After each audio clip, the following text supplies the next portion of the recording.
Hello, good afternoon. Welcome to Business on Joy News today. Vice President Dr. Mahmoud Bawumia says various economic reforms introduced by government are having a positive impact on the business community.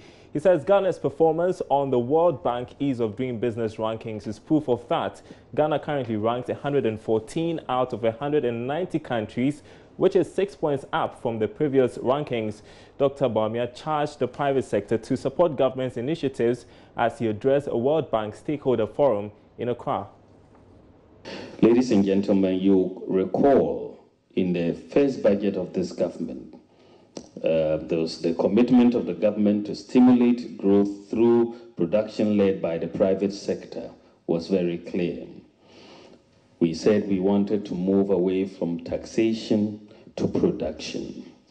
The removal of several nuisance taxes and withdrawal of some levies and charges at the ports were signals of the government's desire to remove bottlenecks of doing business in Ghana. In fact, we removed and abolished and reduced about 17 different levies in that first budget. These interventions signal our aspirations and firm belief that sustainable growth of the economy, especially one that creates jobs and expands opportunities for citizens, can only take place in a private sector-led growth environment. Now, the Bank of Ghana has disclosed that Parliament is likely to pass the Payment Systems and Services Bill into law before the end of June this year. The bill, which is in its final reading stage, is expected to improve the regulatory environment whilst minimizing related threats associated with financial inclusiveness. Seto Ameduko is head of electronic payments at the Bank of Ghana.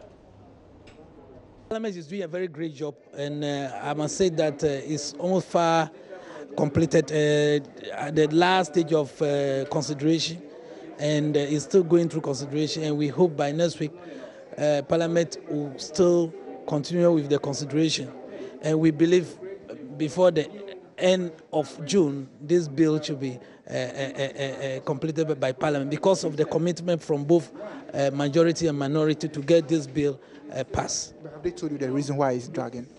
The bill is not dragging. No, Parliament has a lot of work, other work to do.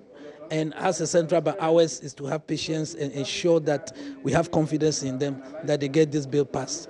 Yeah, it's going to introduce a lot of competition in the sense that non-banks are going to be licensed by the Bank of Ghana.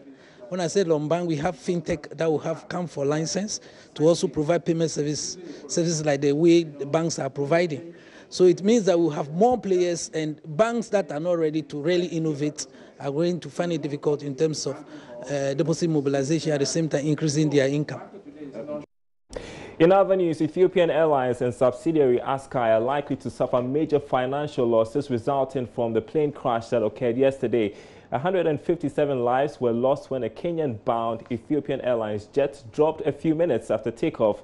Meanwhile, Boeing has suspended the launch of its latest aircraft, which is expected to carry about 425 passengers. Other airlines are also grounding the Boeing 737 MAX 8, which was involved in the crash. Joy Business Assistant Editor Northern Aqua Hayford gave us this update earlier. Cayman Islands in China, they have decided that these particular aircraft should be grounded until investigations are over. And it's due to safety reasons, issues that they are raising with this particular aircraft. And but also when you go to countries like Singapore and then even in Britain, some of the airlines that own this particular aircraft are also watching closely to see what will happen, even though they haven't announced that they want to ground these aircraft. And what does this do to the reputation of Ethiopian Airlines? It's been adjudged the best airline, or if not one of the best here in Africa, considering the fact that we here in Ghana, we are trying to partner them to set up our national carrier. I think that they, as an airline, really, what will happen to them has to do with the revenue numbers, because they had more than 20 of this particular aircraft, and if they have to ground it in China, you're talking about over 90 of them that have to be grounded. And so, I mean, as an airline, you see that revenue numbers would drop, because I was talking to somebody in Ethiopia and he is into the hospitality industry. Okay. He talks about the fact that, listen, the numbers are dropping because people are cancelling flights.